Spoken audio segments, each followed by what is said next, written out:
how this one went down. This is always a great matchup between these two teams. Christian McCaffrey had himself a day, the first player in Panthers history to have both 100 yards rushing and receiving in the same game. They throw the ball to him every time. Look at it. Get him sweet back. Finished with 237 scrimmage yards. Okay, but Seattle would not back down. Under 4 minutes left on 4th and 3. Russell Wilson airs it out to David Moore. This was a great throw and catch. Oh, no. Well, Graham Gano's upset because he just missed the 52-yard field goal.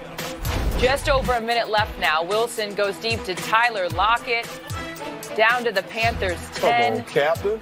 So 4 plays later, Sebastian Janikowski drills the 31-yard field goal. I gotta take what we get. Seahawks win 30-27. So Russell Wilson's touchdown pass to David Moore now gives him 27 in the fourth quarter since 2017, the most by any quarterback in that span. How's Stafford up there? And it's not even close. Look at the difference there.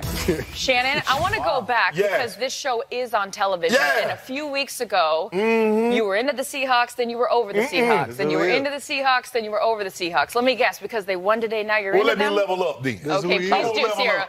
Let me see you 1-2 step. Yeah. I like the Seahawks. Okay. Like them a lot, too. Like them more than you do. And they're going to make the playoffs, too. I want to see your level up. They got 2 more games with Arizona, or they got 2 games with Arizona.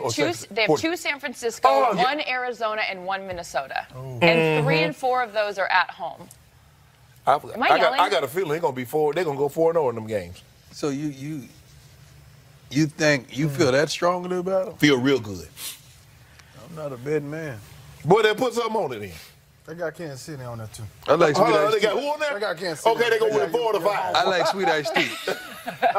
Okay. Well, better gallon of sweet tea time. A gallon of sweet tea it is. I don't want no sweet tea. You know what I want. Why are you not buying not into the giving you that Seahawks? Because every time I watch the Seahawks, first of all, that defense isn't the defense that we knew and loved. No, it I'm a hasn't defensive been. guy. Let's just stop right there. Now, the second part is, every time I see them, I see Russell running for his life. Yeah. Now I see Russell, last name Wilson, running for his life, stopping, making a miraculous play, and a receiver has separated from the defender, and he makes that play. Yeah. That stuff don't happen. Yes, it does.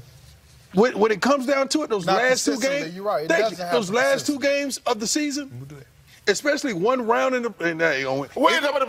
You saying get to the playoffs? Yes, all I'm saying. It's not gonna happen. That's all I'm They talking have about. found a running game. Yeah. They have lead the league. They've been a running game. All year they've had a running game. They have not been the #1 running team in the league all year But long. they have had a good running game Over the all year. last few weeks, they have really found at least over 150 rushing yards Because a Cam game. don't want to run no more. Cam ran enough today. C-Mac was running. So that's fine. You're in on the Seahawks. You're still on the fence with them. No, I don't think You're they're making it to over the them, playoffs. and you're over them too. Okay, so I've let's never go. been on them. Okay, well let's go back to the Panthers then. Yes. So now they've dropped 3 in a row.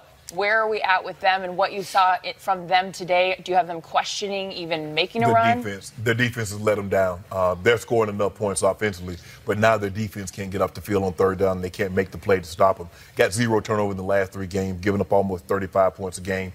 You're going to lose a lot of those games. If you don't turn the ball over, get turnovers on defense, and you allow an offense to get 35 points, you're going to lose. They defense used to carry this team. Yeah. You know, Cam would do what he did, but they defense used to suffocate offenses. They're not doing that no more, as Shay just said, and that's why they're struggling and losing these games. And when it comes time for the offense, they're scoring points to make one play. Yeah. They don't make it. 4th and 2. There's no consistency in there. And remember last week when they went for it? Yeah. Didn't get it, but this week you don't want to go for it? You don't want to go Well, for it? Well, you go for it. 4th and 2, Well, they was ran at with home. Cam, It and didn't get it, At and then home, you don't play for the win. Yeah, Right. or you throw an interception in the red zone, or then your kicker, again for the 2nd straight week, doesn't make field goals. There's a lot of different variables. Preach. Oh, no. We're all out of time. Big Ben throws a pick Can I in get some more of that great waning seconds that to great lose punch, the game whatever it in was? Denver. But does all the blame fall on him, or does Pittsburgh have bigger problems? And the Eagles get a last-second win. Are they primed for a run? Plus, Zach Ertz balled, so what, Dion? Got the call. What is going on with you guys, man? What's the difference between a year ago and now? Obviously, we are struggling at times to put complete games together, and I truly believe that our best football is yet to come.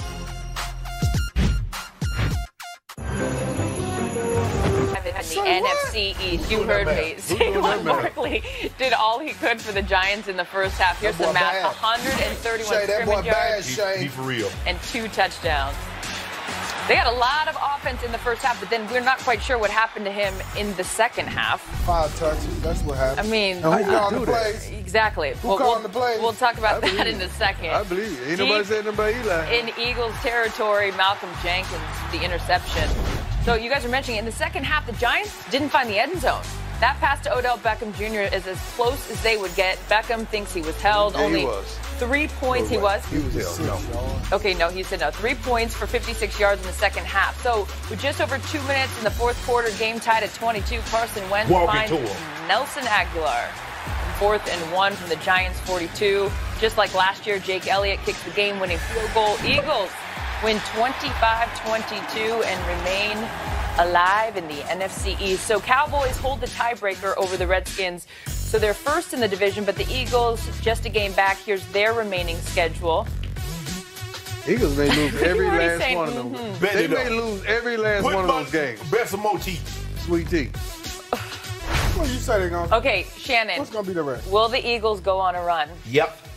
Shannon, stop. You just saying that for the shock of it. What kind of run? They're going to win the next 2 games.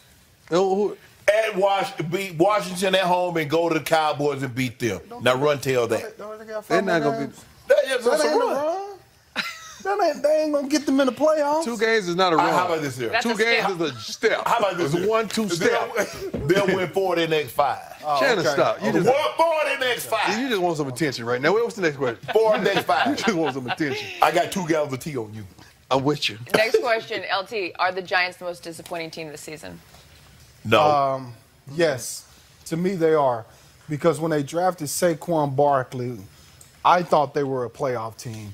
You know, You draft one offense. guy and you're a playoff team. Not at all. Odell Beckham Jr. come back, one of the best receivers in the NFL. They stabilized the offensive line, built the offensive line. They had a defense coming back, that playmakers on defense, Jackrabbit, all those boys. Have you watched that offensive line? They had enough talent. I'm saying before the season, are they disappointing? And he's saying all the reasons why he thinks they're disappointing because before the season, he thought they were a Have you formidable not watched offensive line. Jacksonville? Have you not seen the Jags? I just want to know. I've seen What plenty does of Jared them. got to do with this? What they got Yeah, to do what's with love got to do with it? That's not important right now. Can I get to my turn? Yes, you can have all the turns. The Raiders are the most disappointing. The Raiders were on the verge of really being a playoff caliber team, especially in that division. Yes, they were. Now, you bring Gruden in, give him 100. You know, beast mode was already there. You got your quarterback good and healthy and wealthy. You got a receiver core. You bring in Jordan Nelson. You bring in all that. You know, you bring in all that stuff, right? Yeah, you did. What was But they didn't have to. last year? Yeah, but coming in, we would have thought they would have been. Man, your team that you just picked had the second pick. How you gonna come from getting the second pick of the whole draft to go into the playoffs? That don't happen, It man. wasn't like the Raiders picked 32nd. What I'm saying is they had the potential, and we thought, with all intangibles that they had, and once, 3 years ago, they arguably had the best offensive line in football besides the Dallas Cowboys. So we forgetting all that, huh? No. So I felt like they were the team with the most potential, and they have. Is it just because they ended up being that bad that you're thinking they had potential? No. They had potential before. They had a lot of Pro Bowl. But so when they started trading Mack and they started trading. Who knew they was gonna do that? That's what's disappointing about it. Who knew they were gonna get a coach that hadn't coached in 10 years? Yeah, but when you said, but I'm telling you got to give Gruden some credit, man. Gruden knows football. He knows football. Gruden ain't no fool. When Gruden sits up there and he talks really intelligently on television, and I'm not going to say they thought that was going to be the determining, the denominator that he was going to. Yeah, exactly. Because see what he does to LTC. There's a difference between being an analyst and trying to explain it to people and then going into a room. See, when you get up there, that's Spider White banana. Yeah, gotcha. So you talking about 3 people right now. I know you. Yeah, but you talking about 3 people right now. You know who I'm talking about. I know you do. Listen. Coaching and managing is 2 different things. Exactly. And you can't talk to people. Listen. Amari Cooper did not become a better receiver once he got to Dallas. The difference is Jason Garrett knows how to communicate with him. John Gruden didn't. He think he can still coach 1998 football. These new dudes, John you can't. Gruden didn't want Amari Cooper. Well, he's going to have communicate with Khalil at all. Wouldn't communicate at all. He's going to have a lot of time this offseason to think about such things. Meanwhile, Zach Ertz is playing at a high level, and he was one of the stars from Sunday that Dion caught up with after the games. Let's go primetime, presented by Geico. What is going on with you guys, man? What's the difference between a year ago and now? We just got to be better in the first quarter, allow our defense to play with the lead. If we're able to get ahead in games and unleash those guys, most of the times we're going to be extremely successful. And we did that. And at this point in the season, it doesn't matter how they look, Dion. As you know, you just got to find a way. I don't know if you guys are the team that came back in the second half to really play dominant football or the team that came out in the first half. Obviously, we are struggling at times to put complete games together, and I truly believe that our best football is yet to come. Next 4 opponents, man. Bengals, 49ers, Browns, and Raiders. You just got to keep chugging away. You know how it goes. You got to be resilient. Resilient, not only on the football field, just in life. You know, 1 week, you're in it, and the next week, you know how this go. You might not be in it, so you just got to keep chugging away and see where the cars fall at the end of the day. Oh, snap. He got the call, man. Tell him we got to talk about them chickens, man. Hey, Ron, whatever you need, man, I got you when it comes to chicken. You throw the ball to 10 or somebody with the last name Sanders. Football is the game. Sanders is the name, man. So you got to be thinking, guys, we got to get this wild card. You got a guy like Bobby Wagner making plays on defense. You got guys like Doug, Tyler Lockett, David Moore making plays, offensive line blocking. There's nothing that we can't do. But now, man, it has to be more of a burden on you to do more things. How have your role changed? You know, when the game's on the line, you either gotta want it or you're gonna fear it. And you know, I think we choose the first one. We choose the primary. We want it. We don't fear anything, and we gotta have no fear when you're playing this game. Seahawks able to do something no one else has done this year, which is win in Carolina. But I want to go back to Zach Ertz. He said something very profound. It was. He was talking about the dysfunctions of the team right now, of the Eagles. And they're built to play with a lead. You think about it. When you're talking about all those pass rushes and what they have, they're not built to come from behind. He said, man, our team is designed to score, to play with a lead, and let those guys go. Correct. So when it flips around on them and they're playing from behind, it disrupts everything that they were built for. And I understood that. Wow. I got it like that. I said, Zach, that's profound. That's why they're so poor against the run. Right. Because you're used to having a lead, and you don't have to worry about the run. Exactly. Well, we got 5 more games to make those adjustments as they're still in the hunt in the NFC East. Seattle. This one just wants tickets to the next concert. Up next on Game Day Prime, Big Ben threw the interception, but who is the Steelers' loss really on? Our guys tell you if Pittsburgh has bigger problems. It's all coming up next.